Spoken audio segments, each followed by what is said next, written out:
நான் இந்த தூவல் படத்துடைய இயக்குனர் ராஜவேல் கிருஷ்ணா. நான் ஃபர்ஸ்ட் வந்து பேர் ஒரு மூவி பண்ணியிருந்தேன். இது எனக்கு செகண்ட் படம்.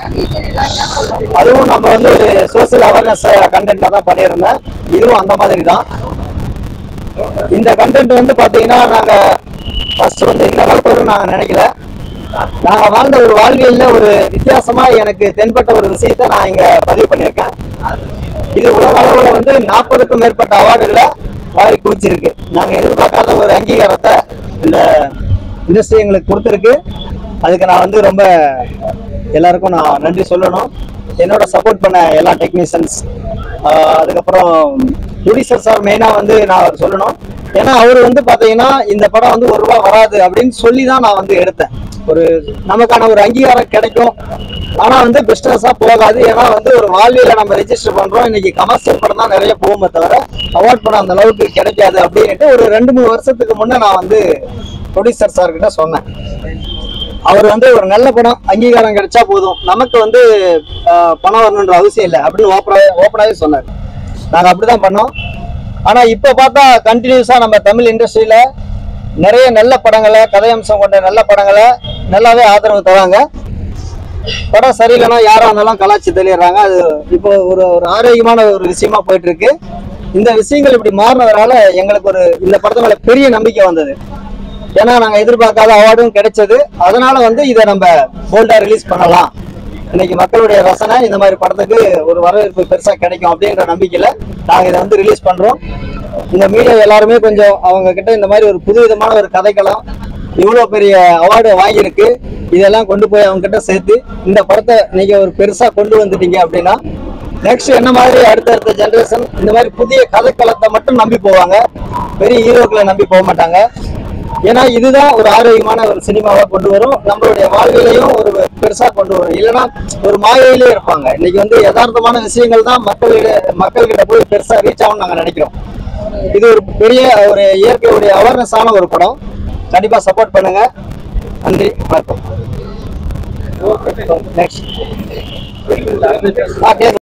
டைரக்டர் ராஜவேல் வந்து எனக்கு ஒரு ஷார்ட் பிலிம் மூலம் தான் பழக்கமானாரு. அந்த படம் வந்து முதல்ல நான் வந்து அவர் கதை சொன்னாரு, எங்க அப்பா நம்பர் அப்படின்னு ஒரு கதை. அதுல நான் ஒரு அப்பாவா அதுல ரோல் பண்ணேன். அந்த இதுவும் பாத்தீங்கன்னா பெயின்வுட்ஸ்ல ஒரு நல்ல ரீச் இருந்தது, நல்ல பேர் கிடைச்சது எனக்கும். அப்பதான் எனக்கு வந்து ஒரு கதையை சொன்னாரு, இந்த மாதிரி ஒரு வாழ்வியலை பேஸ் பண்ணி ஒன்று எடுக்கலாம், அது கொஞ்சம் நல்லா வரும். அது கிருஷ்ணகிரி கிட்ட நல்ல ஒரு லொகேஷன் இருக்கு, அது வந்து மீன் ஃபிஷிங் பேஸ் பண்ணி ஒரு நல்ல ஒரு சப்ஜெக்ட் பண்ணலாம் அப்படின்னாரு. அப்போதான் அவர் சொன்னாரு, எனக்கு இது வந்து கம்ப்ளீட் அவார்ட் பேஸ்டு கதை தான், பட் இது வந்து நீங்க பிசினஸா பண்றதுக்கான வாய்ப்புகள் மிக குறைவா இருக்கும் அப்படின்னாரு. இருந்தாலும் ஒரு நானும் மிஸ்ஸஸ் பேசினேன். இவங்க தான் மிஸ்ஸஸ், நாங்கள் 2 பேரும் பார்ட்டிசிபேட் கம்பெனி ஆரம்பிச்சாங்க படத்துக்காக. அப்போ எடுப்போம்னு சொல்லிட்டு ஆரம்பிச்சோம். ஓரளவுக்கு நானும் கொஞ்சம் எனக்கும் வந்து நீங்க பண்ணுங்க இந்த படத்துல அப்படின்னாரு. சரி, நானும் அங்க போனேன். கொஞ்சம் அந்த இடம் பார்க்கும்போது எனக்கு புதுமையா இருந்தது, ரொம்ப நல்லா இருந்தது. அந்த ஃபிஷிங், அந்த மக்கள் எல்லாம் வித்தியாசமா இருந்தது. ஸோ அதனால அதுல கொஞ்சம் ஈடுபாடு எங்களுக்கு வந்தது. அதுக்கப்புறம் இந்த படத்தை முடிச்சு இந்த அளவுக்கு வந்திருக்கு, ரொம்ப சந்தோஷமா இருக்கு. இந்த ஊடக நண்பர்கள் மற்றும் மற்ற அனைவரும் எங்களுக்கு ஒரு பெரிய அளவுக்கு சப்போர்ட் பண்ணுவீங்க நம்புறோம். அந்த படத்துக்கு நல்லபடியாக பண்ணி ரீச் பண்ணிக்கலாம். ரொம்ப நன்றி. Thank you so much. அனைவருக்கும் வணக்கம். என் பேர் இளையா. தூவல் படத்துல ஹீரோவா பண்ணியிருக்கேன். ஒரு டைரக்டருக்கு ஒரு படம் பண்ணிட்டு அடுத்த படம் அவர் கூட திரும்பவும் டிராவல் பண்றதுங்கிறது வந்துட்டு ரொம்ப கஷ்டம். அதே படத்துல நான் ஹீரோவா அறிமுகப்படுத்தினார் ராஜவேல் கிருஷ்ணா அவர்கள். அதை தொடர்ந்து அடுத்த ஒரு படம் பண்ண போறோம், நீங்க வாங்க ஹீரோவா பண்ணலாம் அப்படின்னு சொல்லிட்டு, ஐயா நான் கொஞ்சம் வெயிட்லாம் போட்டிருக்கேன், ஒரு மாதிரி இருக்கேன் அப்படின்னா, அந்த மாதிரி அது வேணும், ஒரு லைவ் கண்டென்ட் பண்ண போறோம், இது ஒரு ஃபெஸ்டிவலுக்காக பண்ண போறோம், அப்படியே வாங்க அப்படின்னாரு. அப்படியே போனோம், பண்ணோம். நிறைய அந்த இடங்கள்லாம் வந்துட்டு ரொம்ப ரிஸ்கியான இடம், உள்ள கால் மாட்டுச்சுன்னா கால் உடஞ்சிரும், அந்த மாதிரி உள்ள பாறைகள்லாம் நிறைய இருந்துச்சு. நல்லா பண்ணியிருக்கோம்.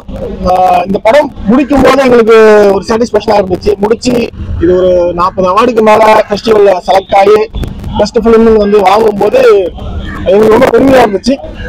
இப்போ இந்த நேரத்துல இந்த படத்தை ரிலீஸ் பண்ணலாம் அப்படின்னு சொல்லியிருந்தாங்க.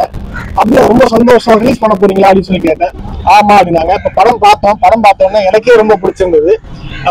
அந்த பாடல்களும் சரி, இசை, ஒளிப்பதிவு, இயக்கம், நடிச்சவங்க எல்லாருமே வந்துட்டு அவங்கவுங்க கதையை அவங்கவுங்க கேரக்டரை வந்துட்டு யதார்த்தமா நடிச்சிருக்கணும்னு நினைக்கிறேன். நீங்க எல்லாம் பார்த்துட்டு அதை நல்லபடியா எழுதணும். உங்களோட ஆதரவும் சப்போர்ட்டும் எங்களுக்கு எப்பயுமே தேவை. ஏன்னா கடவுள்கிட்ட போய் நம்ம வரணுன்ற மாதிரி படம் ரிலீஸ் ஆகும்போது பத்திரிகை மீடியா கிட்ட வந்துட்டு வரமா வேண்டி கேட்டுக்கிற விஷயம் அதுதான். எங்க படத்தை நல்லபடியா எழுதுங்க, கொண்டு போய் மக்கள்கிட்ட சேர்த்துங்க அப்படிங்கிறது. உங்களோட சப்போர்ட்டை கொடுங்க, தொடர்ந்து உங்களுக்கு ஆதரவு கொடுங்க. நன்றி, வணக்கம், தேங்க்யூ. அப்புறம் இந்த படத்துல என்ன வாய்ப்பு கொடுத்த என்னோட இயக்குனருக்கும் என்னோட தயாரிப்பாளருக்கும் மனமார்ந்த நன்றிகளையும் வாழ்த்துக்களையும் தெரிவிச்சுக்கிறேன். இந்த படத்தில் நடிச்ச எல்லாருக்கும் நன்றிகளும் வாழ்த்துகளும். எல்லாரும் சப்போர்ட் பண்ணுங்க. தேங்க்யூ.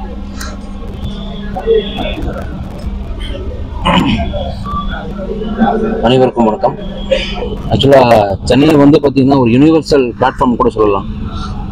இந்த யூனிவர்சல் பிளாட்ஃபார்மில் பார்த்தீங்கன்னா ஒரு கிராமத்துலேருந்து ஒருத்தர் சென்னைக்கு வந்து தன்னோட ஃபேஸ் வந்து வெளியில் காமிக்கணுங்கிறது மிகப்பெரிய விஷயம். எப்படி நீங்கள் எல்லாம் வந்து ஃபர்ஸ்ட் ஆஃப் ஆல் ஒரு பிக்சரோ இல்லை வந்து ஒரு பேப்பரோ எடுக்கும்போது எந்த அளவுக்கு எவ்வளோ சந்தோஷப்பட்டீங்களோ அதே போல தான் இந்த படத்துக்கு நான் இசையமைக்கும் போது பார்த்தீங்கன்னா அவ்வளோ பெருமைப்பட்டிருக்கேன். ஆக்சுவலாக நம்ம நேம் இன்னும் சொல்லலை.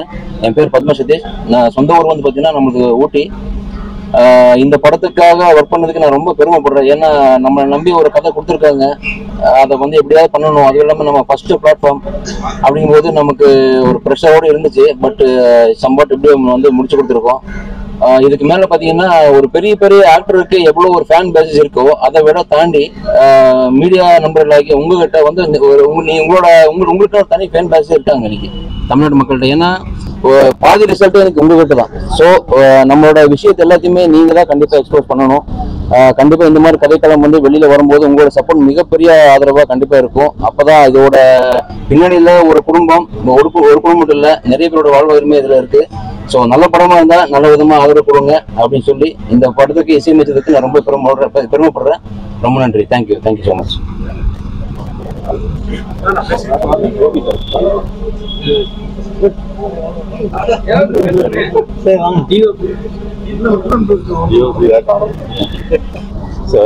என்னோட பேர் சிவம். நெகட்டிவ் ரோல் பண்ணியிருக்கேன். ஃபர்ஸ்ட் இந்த கதை பற்றி சொல்லணும் அவ்வளோதான் வரும். இதை வந்து கமர்ஷியலாக தான் நாங்கள் எடுக்கலான்னு ஒரு பிளான் இருந்தது. அவார்டுக்காக எடுக்கணும் அப்படின்னு ஒரு பிளான் இல்லை. பட் கதை வந்து கொஞ்சம் வித்தியாசமாக இருக்கணும் அப்படின்றதுக்காக கொஞ்சம் அவார்ட் பேஸில் நம்ம போகலாம். ஏன்னா ஃபஸ்ட்டு படம் நம்ம வந்து ஒரு அவார்டு கண்டென்ட்டாக தான் நாங்கள் எடுத்தோம். கமர்ஷியலாகவும் இருந்திருக்கோம். பட் அவார்டு பிழைன்ற ஒரு படம். இது வந்து 2வது படம் தூவல். இதை வந்து அவார்ட் கண்டென்ட்டா மாத்துறதுக்கு நாங்கள் சில விஷயங்களை வந்து நாங்கள் இந்த படத்தில் வந்து ஆட் பண்ணோம். ஸோ அது இப்போ வந்து நல்லா வந்திருக்கு அந்த படம். ஸோ நீங்கள் எல்லாம் பார்த்துருக்கீங்க, எல்லாரும் ஆதரவு கொடுங்க.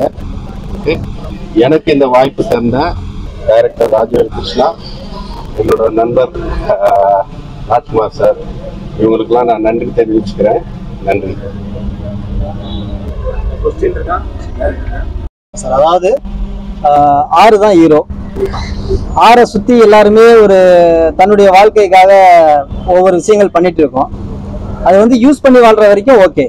அதை மிஸ்யூஸ் பண்ணும்போது அது ரிவெஞ்ச் எடுத்து எல்லாருடைய இதுவும் தப்பு, இது என்னுடையது அப்படின்னு இயற்கை வந்து நம்ம ஹியூமனுக்கு வந்து சொல்ற மாதிரி நான் எடுத்திருப்பேன். கிளைமேக்ஸ்ல அந்த பையன் வந்து ஃபிஷ்ஷை விடுறான் அப்படின்னா ஒரு சின்ன பையனுடைய பாயிண்ட் ஆஃப் வியூ. இப்போ வந்து நம்ம பெரிய ஆடு அது இதுன்னு நம்ம சாப்பிட்றது எல்லாமே வந்து பார்த்தீங்கன்னா நம்ம குட்டி பையனா இருக்கும்போது, அது குட்டியா இருக்கும்போது நம்ம எல்லாருமே அதை லைக் பண்ணுவோம். அது இப்போ நம்ம அன்பா வளர்க்குறத நம்ம வீட்டில் எதனா எடுத்துட்டு போய் அதை இருக்கிறாங்க செய்யறாங்க அப்படின்னா கூட நம்ம அதை ஒத்துக்க மாட்டோம். இல்லை அது குட்டி என்னுடைய குட்டி அப்படின்னு சொல்லிட்டு அந்த ஒரு கருணை மனப்பான்மையா இருக்கும். அது எந்த ஒரு உயிரினமா இருந்தாலும் நமக்கு இருக்கும் இல்லைங்களா? அந்த பையனுடைய பாயிண்ட் ஆஃப் வியூல அவனுடைய மெச்சூரிட்டி அந்த லெவல்ல அவங்க ஒரு உயிரை வந்து கொல்லக்கூடாது, அதாவது அதை எடுத்துட்டு போனா அது செத்துரும் அப்படின்றதுனால அது இடத்துல விட்டா அது நல்லா வாழும்ன்ற அவனுடைய பாயிண்ட் ஆஃப் வியூல நான் கிளைமேக்ஸ் இன்னும் கொஞ்சம் இருந்திருந்தா படம் இன்னும் கமர்ஷியலா இல்ல நான்